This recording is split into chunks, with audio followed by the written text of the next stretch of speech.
Welcome to the Explainer. Today, we're going to completely demystify the psychological structure of who you are. We're peeling back the layers of your identity, taking concepts straight out of the cognitive and behavioral research to build a really clear picture of what makes you, well, you. Now, how do you actually define your existence? It's pretty much the ultimate psychological question, and research reveals a remarkably simple activity to start figuring this out.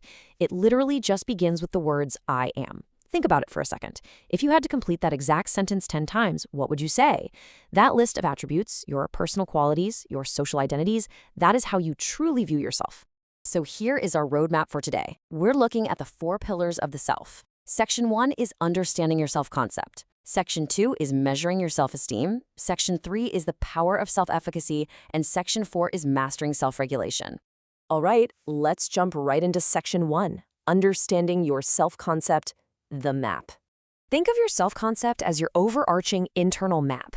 This is basically your overall positive or negative view of yourself. You actually form this map by constantly answering that I am question we just talked about. It's the entire collection of ideas you hold about what you can do and exactly who you are in the world. But here's the catch. Your self-concept isn't just one giant monolithic thing. Sure, at a general level, you might have an overall positive view, but at a highly specific level, you might hold completely different views of your own competencies. For example, you might have a super positive self-concept about your reading ability, but simultaneously hold a remarkably negative one about your math skills. Or maybe you think, I am a brave athlete, but absolutely doubt your academic talents. It's a really detailed, multifaceted map. Moving one layer deeper, we hit Section 2, measuring your self-esteem, the value. So if self-concept is the map of who you are, self-esteem is how much you actually like that map. It's the literal value judgment you make about your own worth.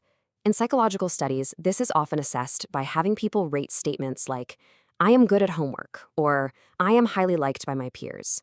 If you report those statements as true for you, then your self-esteem in that specific area is high. Now, what is truly fascinating here is the timeline. Get this. The data indicates that by the time we are just 6 or 7 years old, we have already formed self-esteem in 4 incredibly specific areas. Those are our academic competence, our social competence, our physical or athletic competence, and our physical appearance. These initial judgments lock in really early and combine to form our general sense of self-worth. The contrast in outcomes is absolutely massive, and it clearly shows why this matters so much for our everyday behavior. Children with high academic self-esteem simply perform better in school, and those with high social self-esteem are more liked by their peers. On the flip side, low self-esteem across all these areas is strongly linked to anxiety, depression, and increasing antisocial behavior. It dictates how we navigate our entire environment. For anyone wondering, okay, but how do we actually end up on either side of that spectrum? Well, psychological studies explicitly highlight the role of parents. Warm and positive parenting that actually accepts children as competent helps build a high self-esteem. Conversely, parents who constantly swoop in to help or make decisions for their kids, even when the child doesn't actually need the assistance, often inadvertently cause their children to suffer from low self-esteem. Let's peel back the next layer. Section 3, the power of self-efficacy. The belief. This is the psychological engine that dictates whether we think we can actually achieve our goals. Having high self-efficacy means you believe you personally have the exact ability and behaviors required for a situation. It's that core conviction that you control your life outcomes. People with low self-efficacy, on the other hand, tend to think things like passing an exam are just up to luck, fate, or situational factors that are completely out of their hands. This entire concept rests heavily on Albert Bandura's social learning theory. Bandura found that we develop these expectations simply by watching and imitating the people around us. Our society, our parents, and our own positive experiences during our formative years directly build this internal conviction, mostly by presenting us with positive models to observe. So the crucial takeaway here is that self-efficacy is unbelievably empowering. A strong sense of self-efficacy allows you to actively construct your own life circumstances and feel significantly less fearful. It's actually so powerful that studies have found people with high self-efficacy can stop harmful habits, like smoking, the exact moment they decide to do so. Just boom, done. Purely because they fundamentally believe they have the power to execute that decision. Finally, we reach the innermost doll of our conceptual model. Section 4, mastering self-regulation, the steering wheel. This is the behavioral mechanism that helps us navigate our daily temptations. Self-regulation is basically the academic term for what we commonly call willpower.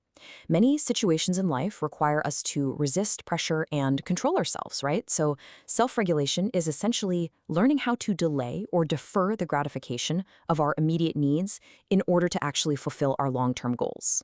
Interestingly enough, this isn't just some modern psychological theory. Historical Indian cultural traditions provide incredibly effective mechanisms for developing this exact kind of self-control. Practices like fasting during vrata or rosa and the philosophy of non-attachment to worldly things are actually applied psychological frameworks designed specifically to build up your long-term willpower over time. If you want actionable steps to regulate yourself right now, psychology gives us 3 highly effective techniques. First is the observation of your own behavior, so gathering the information you need to modify yourself. Second is self-instruction, literally telling yourself to do something and actively guiding your own actions. And third is self-reinforcement. Let's look a bit closer at that third one because it is a total game changer for practical use. Self-reinforcement means actively rewarding yourself when you do something that has a pleasant outcome. For example, instead of just being glad you studied, you intentionally take yourself out to see a movie with friends because you did well on an exam. You are actively rewarding that good behavior so your self-regulation muscle gets stronger and stronger every single time. We've absolutely covered a lot of ground today, untangling the cognitive and behavioral aspects that make up your identity. So I want to leave you with a question. Looking at your own internal map, your self-concept, the price tag of your self-esteem, and the internal belief of your self-efficacy, what is one habit you are going to take control of today? Remember, the steering wheel is entirely in your hands. Thanks for joining me on this explainer, and I'll catch you next time.